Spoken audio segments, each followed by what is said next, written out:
I want to thank Lawyer Kim Kyung-woo and Save Korea Foundation for inviting me, for organizing this great event, and the people from Nasabon, Gilbert Lee and Dr. Stephen Oh, who are doing the behind-the-scenes work to organize it, and thank our foreign guests, and thank Dr. Kim Eun-gu coming in from Korea. A major issue that emerged after, you don't need to translate it, so a major issue which emerged after Japanese surrender in 1945 was the Soviet and American discussions regarding possible trusteeship over Korea, Shintak-tongji. And this Shintak-tongji would have resulted in a postponement, a delay of Korean independence, maybe 5 or 10 years. All patriotic Koreans were opposed to this Shintak-tongji, but the Soviet Union supported the Shintak-tongji plan. The Korean communists, the Nam-Choson Nodongdang, supported the Soviet plan. Initially they were against it. At first stage they were against it, and then they were called to Pyongyang.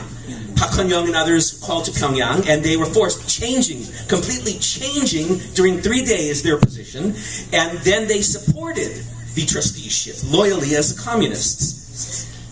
Therefore, the communists lost the support of all the patriots and all the true nationalists in Korea, and they revealed themselves. Communists revealed themselves as puppets of Moscow.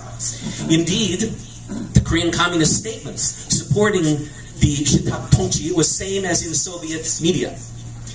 I read a book recently called The Partition of Korea after World War II, and the Korean-American author James Lee proved that the Soviets and the communists in northern Korea gave active support to the Chapa Seryok, the leftists in southern Korea, and supported their resistance to General Haji and the U.S. military government in South Korea. The northern communists, under Soviet supervision, directed the Chapa, the Gongsangjui movement in southern Korea, beginning as early as the fall of 1945, right after the Haebangchol.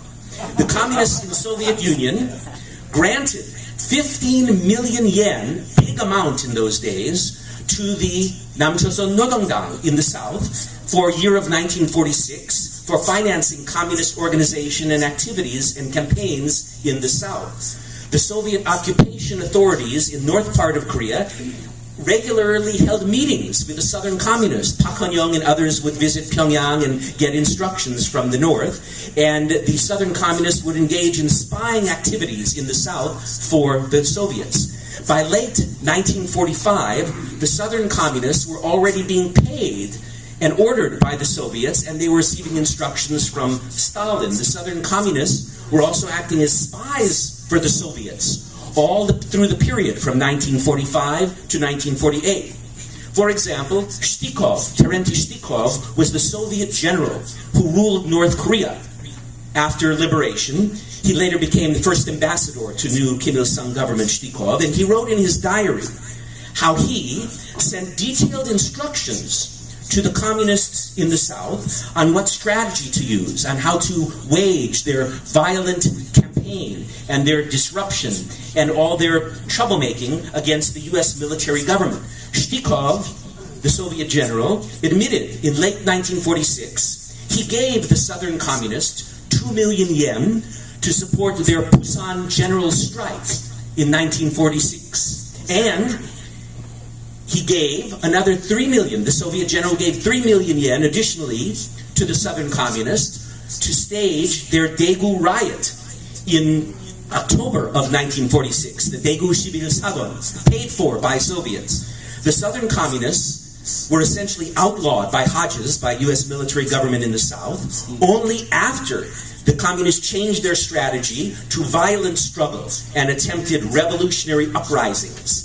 The communists in the south, the Nam-Choson Nodongdang, were forced to go underground because in May of 1946, they were caught printing counterfeit currency to fund their operations. These communist revolutionary uprisings in the south grew in strength in the months before the establishment of Republic of Korea in August 48 and after the establishment of Republic of Korea government. The most infamous of these uprisings occurred in 1948 on Jeju-do, and also later in 1948 in the Yosu Suncheon area in Cholanamdo. We all know the crazy, the laughable, the 미친 소리 claims by North Korea and by the pro-North Korean 정북 세력 in 대한민국 and the pro-North forces here in USA. The crazy claims that, 대한민국, South Korean government, Republic of Korea was established by pro-Japanese forces and it was a colonial puppet state of the USA. For example, Rogilam's 정북 민족 통신 here in LA, crazily, insanely, refers to Syngman Rhee as a pro-Japanese traitor and Hawaiian gangster. The Jongbuk people in LA call Syngman Rhee, they said he spent his whole life fighting against independence for Korea. 반독립운동가. They call Syngman Rhee 미친 소리. What many people may not know, however, is that the historical truth is exactly the opposite of this communist propaganda. I recently saw a chart, a list of the first government cabinets, 강요, of North Korea and South Korea, and Syngman Rhee regime and Kim Il-sung regime. And this chart clearly showed that the 19 members of the first 강요, the first cabinet of Syngman Rhee, including Lee Seung-man himself, were all patriots who all took part in the struggle against Japanese colonialism. However, on the contrary, on this chart, I saw that the 16 top leaders of the Northern Communist 강요 cabinet of Kim Il-sung were all collaborators with the Japanese. It's ironic that these pro-Japanese collaborators later served in communist regime and that Marxist academics in Korean universities and here in the US have for so many years falsely portrayed Lee Seung-man government as being made up of traitors when we can see clearly that it was the North Korean 강요 cabinet which was full of 친일, pro-Japanese forces. Of course, this trend of falsely framing conservatives continues up to the recent years. You may recall in 2004, the Kim Hee-sun scandal. You remember Kim Hee-sun, the 좌파 정치인. She is a leftist politician in Korea. She said she accused the Korean conservative politicians of having parents and relatives who were pro-Japanese and traitors. And she, Kim Hee-sun, boasted, my father was a great anti-Japanese hero and patriot.